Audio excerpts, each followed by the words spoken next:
everyone. It's Elizabeth Sherry, Program Director for Twin Cities Wedding and Event Professionals, and I'm thrilled to be here with the two panelists I have today, Jenna Culley of Jenna Culley Events. Hi, Jenna. Hi. So happy to be here.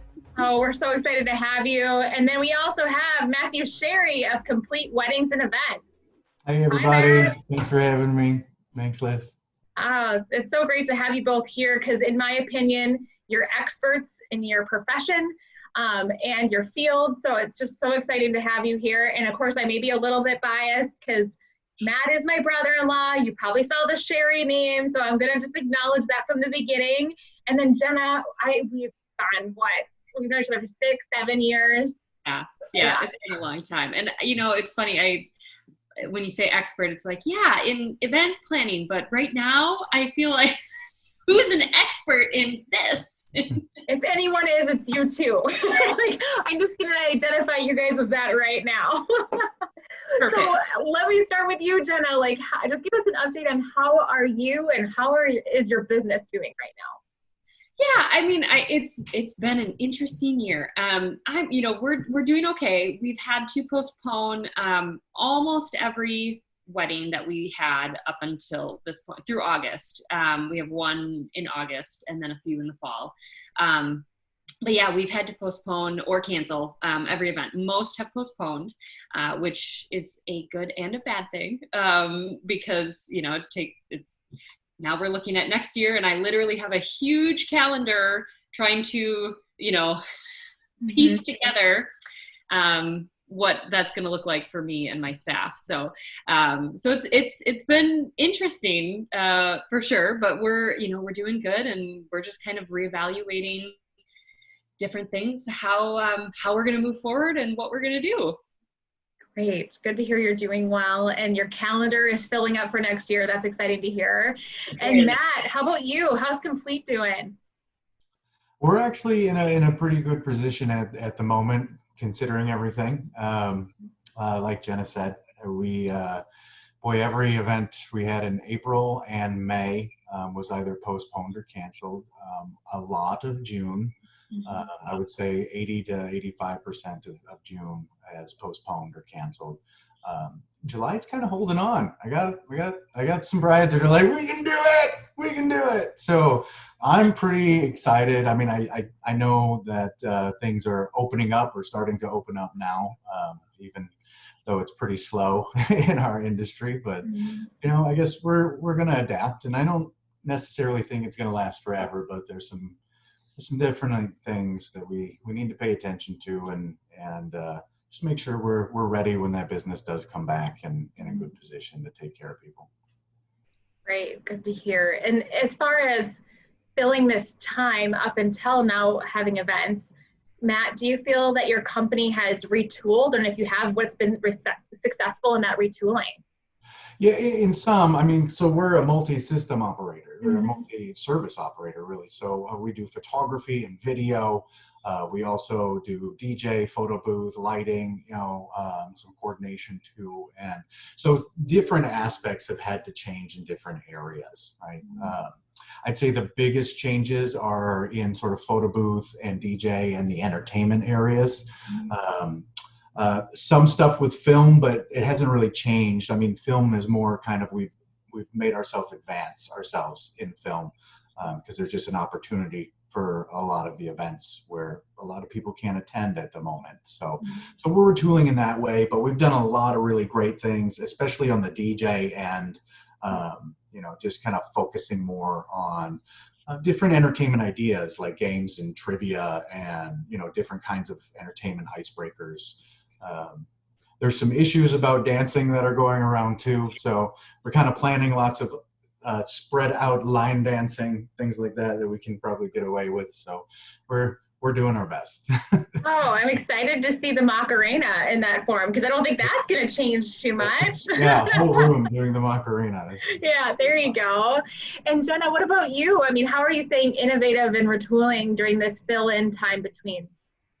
Yeah, I think honestly, if I'm being completely honest, it has given me a chance to really put together policies and procedures that I've intended to have in place for a long time, you know, and I think sometimes it takes things like this, a combination of just a little bit of a slowdown, with like, okay, now I have to have them, you know, I have to have these in place. And so having policies and procedures both for staff that I have, and how we are going to function on wedding days, and leading up to the type of verbiage that we're using with both vendors and clients, you know, just having some kind of guidelines on that for them, as well as just thinking through what new tools we actually are physically going to need on the wedding day. Things like masks, gloves, thermometers may become a thing in our grab bags,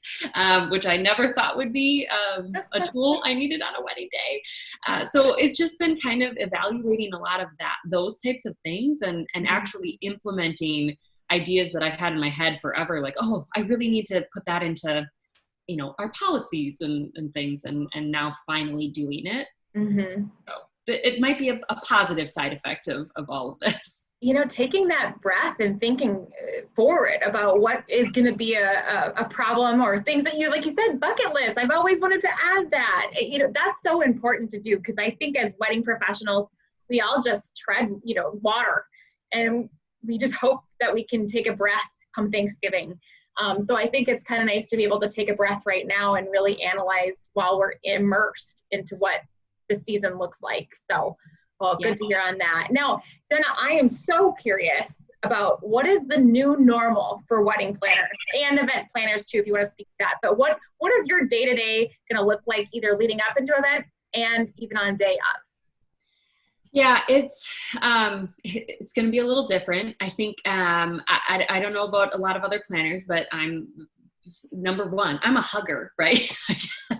I am connected to my clients. Not only my clients, I mean, we're in an odd position being an event planner, where we really are a go-between between clients and vendors, right? So some of my favorite people on the planet are other vendors, and now I'm going to be like, I can't hug you.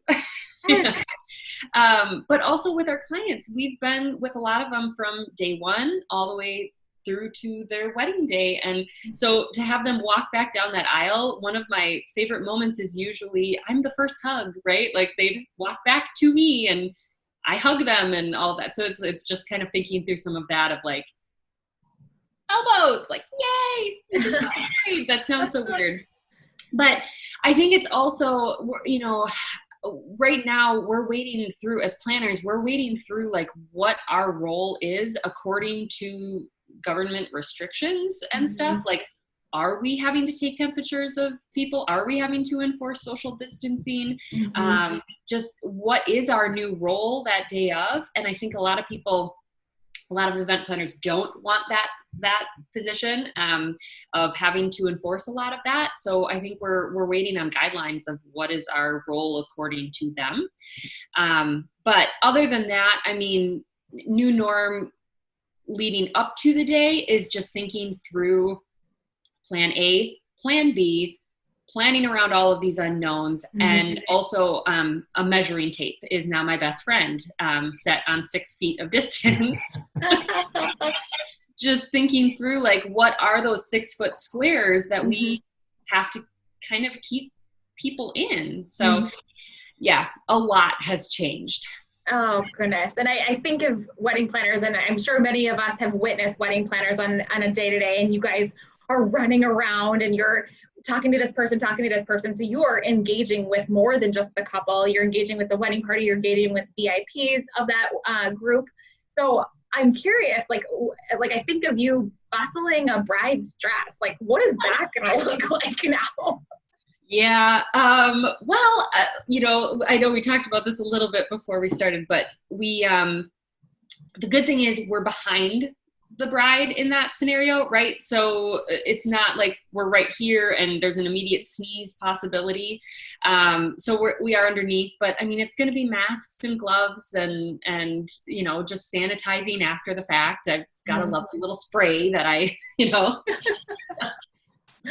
wash our hands. It's going to be doing all of that, or depending on the bride's you know, how comfortable they are. It may be doing guidance from afar for somebody who's in their household, right? A sister, a mom, somebody like that, where if they personally are like trying to keep 6 feet of distance from everybody that they can, having to say like, okay, you see the blue string, okay, now find the other blue string and then tie, you know, and giving those verbal cues from afar, which is something new as well. Yeah. So. Oh, you know, I had a great conversation with Amy and Michelle prior to this, and it's those verbal cues that we're all having to work on instead of just doing it ourselves, because that's what we're so used to. So, well, thank you, Jenna. That's really interesting to see the new normal for your realm here. And then Matt, what is the new normal for DJs? You can elaborate on photographers, videographers, photo booths, because I know you have a lot in your realm, but feel free to talk a little bit about each one of them if you would like. So what is it going to look like? Sure. Well, photography and videography is probably kind of in the same area or similar elements. So a lot of that is just, you know, our videographers or photographers are wearing masks. They're wearing gloves when needed. You do have to be dexterous with equipment. So that's not always going to be a thing. Photographers trying to keep their distance, and like Jenna said, I mean, just doing a lot of deliberation and letting other people that are closer kind of move people around, stuff like that. And you do have, you know, we've done some weddings, you know, this month, and it's been we've had some experience with it. We do notice that you kind of see people volunteering to help the photographer a little bit more. So that's been helpful. For DJ, you know, we're doing things like just making sure that we have wipes available for all of the equipment, making sure that we have sanitizer that is available for any handshaking or touching that might happen, and to be able to do that on a regular basis and kind of re-sanitize. Wireless microphones, you know, we're not passing microphones right now. So we're putting them on stands and we're just kind of wiping them off quickly, you know, just in the palm, no big deal, no see anything, just a quick wipe, invite people up to give their speeches and their talks. That's worked really well. People have responded really well to those types of things. I just see a lot more master of ceremonies work at these events. Just a lot of more togetherness, a lot more structure on the natural events that do happen at these events, and paying more attention to those. More entertainment focus. I think I mentioned earlier, like we've put together kind of a trivia program too. If anybody ever saw the shoe game at a wedding, basically it's, you know, it's that times 10, and everyone can use their phone, and, you know, so that can be some fun stuff that we're going to do. And dancing, you know, yeah, I mean, we might have to dance in our little circles. I've heard the word band a few times. I don't know that how we can help that. I mean, if someone wants to dance, they're going to do it, I guess, but maybe not as encouraging group dancing as much, and then line dances, that sort of thing. Photo booths, there's no enclosed photo booth anymore right now, that's for sure. So we do offer both, and we've just let our clients know that an open air booth is really the only option that you have. Props, we've stopped giving props momentarily. You just don't know. If they do want to provide props, they can assume that liability on their own. I don't know what venues we're going to do, because venues have their own liability and everything, but we've been making quite a few changes, you know, that I think are going to help, especially going through this fall. And, you know, hopefully things relax, you know, and we can go back to, you know, doing dancing to Journey all together in big group hugs. Yes. Well, and you touched on liability, Matt, and I know, Jenna, you mentioned changing your contract. So I'm curious, I'll start with you, Matt. Have you added language to your contracts that helps remove some of that liability and puts it back either on the client or the venue? I'm not saying that that's the best way to go. I'm just curious, what does that language look like for you? Yeah, we're kind of thinking of different verbiage that we can utilize for it. You know, at the moment, you know, no matter what in our contracts, our liability is limited to the amount, you know, of the paid service. So, you know, we're somewhat protected. If something like that happens, we can't be sued for the entire wedding, or something like that. But I don't know what the verbiage really is, because you don't want to upset or scare people about it, but at the same time, you have to protect yourself. And so we do have an act of God clause that sort of works, and there's some variation in the verbiage from state to state as to what that means. But I don't have a good answer for that, because what are you going to do? Nobody's getting into these contracts planning on backing out on them. And they're unfortunate circumstances, and that's why we're working so closely with our clients. I'm sending people to next year costs me a lot of money, because that means this money I didn't make any money. And that's scary, because we have a business that's been around for 30 years, and I want it to stay around for another 30 years. So it is tough, but we're doing it because they deserve their day, and they deserve it to be the best way that they want it. And maybe they don't want 20 people there, and they do want that 150, 200 people there. So we're going to give them that spot. Good to hear. And Jenna, I don't know if you have any specifics you want to share or advice you have for business owners on what things you've added to your contract that feel really good to you. Yeah, well, so I had kind of a standard boilerplate contract that I've been using for years, just it was kind of what I could do when I first got started. And then you have all these other things that you're spending money on and doing as a business owner, and just updating that has never been a priority like it is right now. And so I just hired a new lawyer to do like a very specific contract for my team now. And one of the conditions that I was asking her about that we could include is something called a working conditions clause. And basically what it does is it allows us, if for any reason we feel like the client is not following regulations, or the group is not following regulations, and that we could somehow be held liable for it, or somehow personally, be getting sick from it, or whatever it may be. Basically anything, if one of my staff members strongly feels like they are not in a safe situation, we can actually leave that event, and that clause in there protects us from litigation. So things like that are things I never thought I would need to look at and add in, but are things that I want to make sure that my staff and I are in safe conditions. So we've been looking at that. We've also updated our postponement policies and things like that, because just like Matt, like we've managed to be able to work with every client, and we haven't charged a postponement fee at this point for things other than, if something is additional work. It's different with planners, I feel like, because our clients know how much work we're putting in for different things. They see it as we're going through.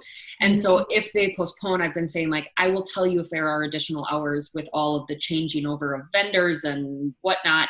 So we kind of function that way. So, but in our contract now, we have act of God clauses and postponement policies and things like that, just to make sure that our business can continue to serve clients in the future and not go away completely. So absolutely. Well, no, those all sound like really great additions, and so important to have to protect your staff.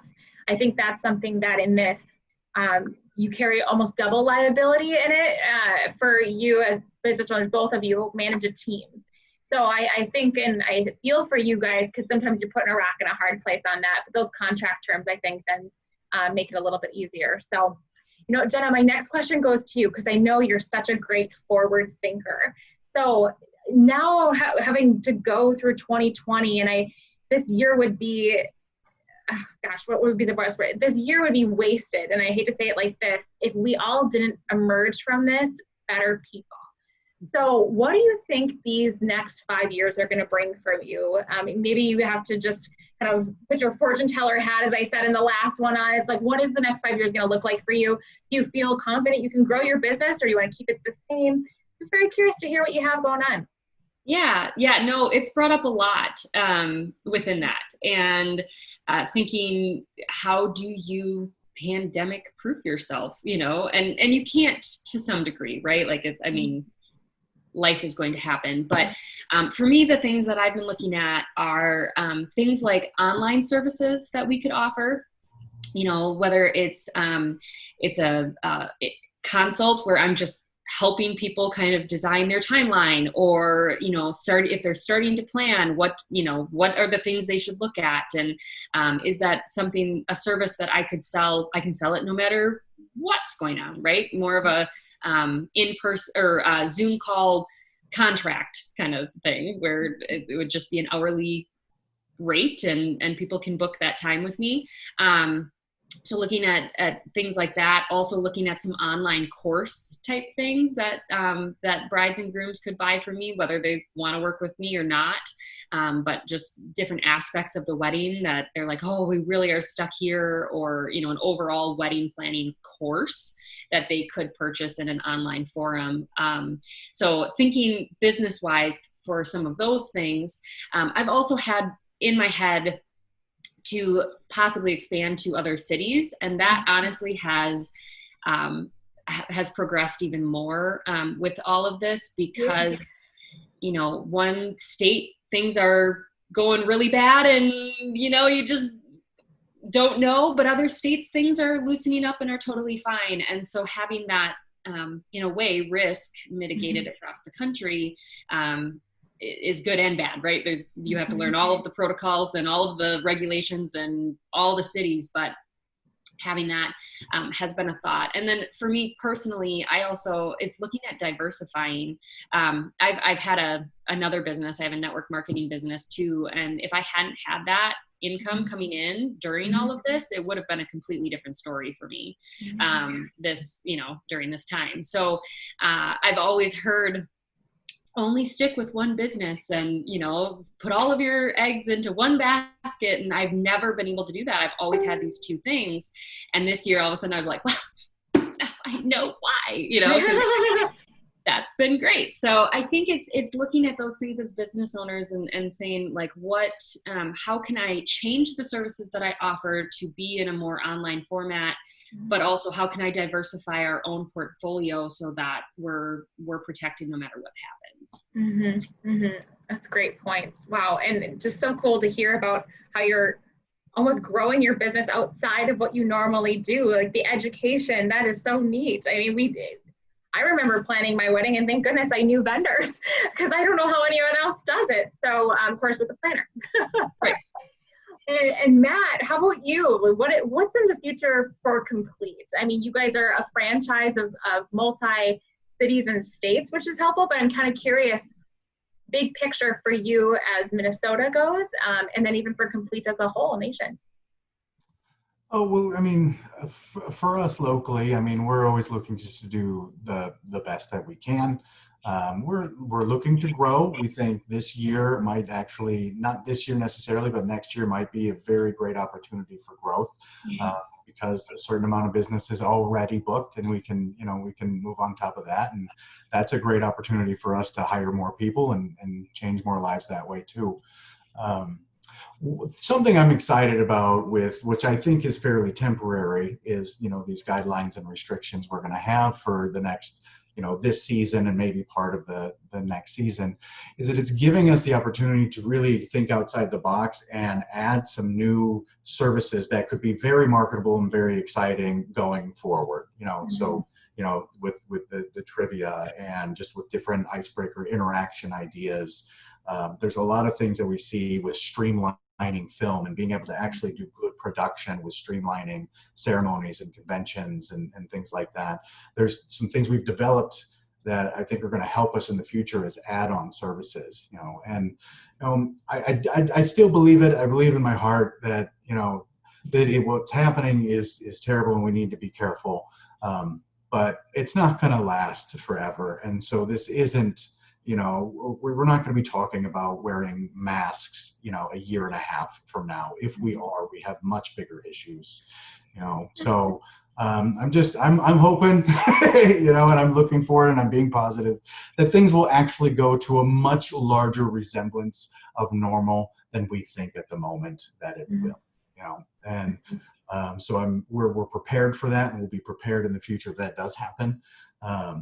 But looking forward to normalcy happening and growth, as usual, and taking care of some really great people on some very big days. That's good to hear. And Matt, if I can jump in, I work with Complete quite often, and you guys have done a wonderful job taking care of your clients, like really. So I think you too. Thank you. But yes, I think how vendors are handling this situation is going to propel them forward or propel them backwards, and I think Complete is doing a fantastic job. So yeah, I think we want to sit back and complain, but that's not going to help anyone or anything. So let's make the right plans. Let's go forward. Let's do the right thing. And, if we're prepared, then it's going to be fine.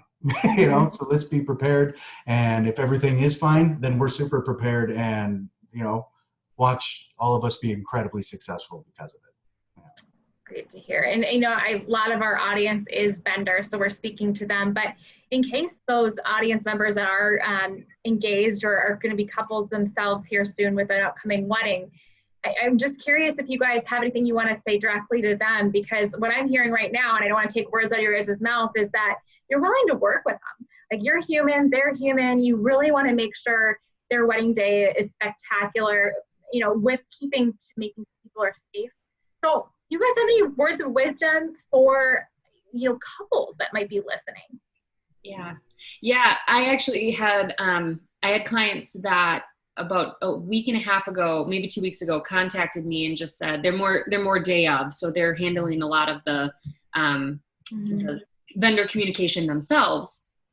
But they contacted us to let us know, like, they probably were going to be postponing or canceling their wedding altogether. They were having some issues with the venue and with their caterer, and they had already talked to a lawyer, and things were emotions were heightened. And I basically told them, I said, listen, take a breath. Understand these vendors want to work with you. Like, it's not you against them. Mm-hmm. They want to work with you. They really will. I know this caterer, they will work and rearrange things with you however they can. Do they need to protect their business, and do they need to protect the income they were expecting? Yes. But they will work with you to try to figure out a solution that works really well for both of you. Mm-hmm. And we just got an email earlier this week that they were able to talk. Everything's back on. She was so excited, everything. She's like, I feel like we've done a 180, and so my advice is just to be super honest and super specific for what you need from that vendor. If they are able to do it, they will do it. If they aren't able to do it, they may be able to meet you somewhere in the middle. Mm-hmm. That makes it a good arrangement for both of you. But I think having that complete transparency and just really honest conversations with your vendors is what's going to make everybody come through this situation so much better. That's really great advice. I love that type of story. That testimonial is huge. And Matt, anything you want to say to clients or people planning their wedding for this year or next year? Well, I think I would second what Jenna said, especially for events that are happening within the next 6 months, 100%, and ones that have already been postponed and canceled, and working with them. And we this is what we do, and we love what we do, and we want to do it for that client, and we have to protect ourselves, and and so we're working with them and making sure that they understand that we have their back and we're in their corner. For like next year, 2021s, I'm honestly just kind of like, hey, you just got engaged, plan your wedding and plan it like you want it to be, and we're not worried about that stuff right now. And in 7 or 8 months, we'll have a better picture. And if we have to make some adjustments to make your plans work or change some things around, we'll do that. By then you'll be experts. Yeah. Yeah, we'll be absolute experts. We've been doing this for an entire year, and if not, and things are wonderful and great, you just had a really great time, putting everything together, and you get the day you deserved and you worked for, and just think of that, this is some of the best stuff of human beings, is just being able to celebrate with each other and celebrate big moments in our lives with the people we love, you know, it means more to us than most everything else, you know, and I'm not going to let it go. So this industry is going to stick around because I'll have a DJ board in my car and ready to just do parties. I don't care. And think about the celebrations after all of this lifts. I mean, right? It's just, it's going to be a huge party for everyone. I'm excited about it. Yeah. Well, you guys just said party and celebration. It just inspires me to think that we should probably provide our audience with what our best social distancing dance moves look like now that we have the space to do the dance moves we want to do. I mean, now no longer packed dance floors, we get to have the space. So I challenge you both to get up with me. Here we go. And we're gonna do. Oh no. Yep. We're gonna do this. I want to doing distance dancing, huh? Yes, Is that what we're doing? exactly. All right, ready? 3, 2, 1. Yes.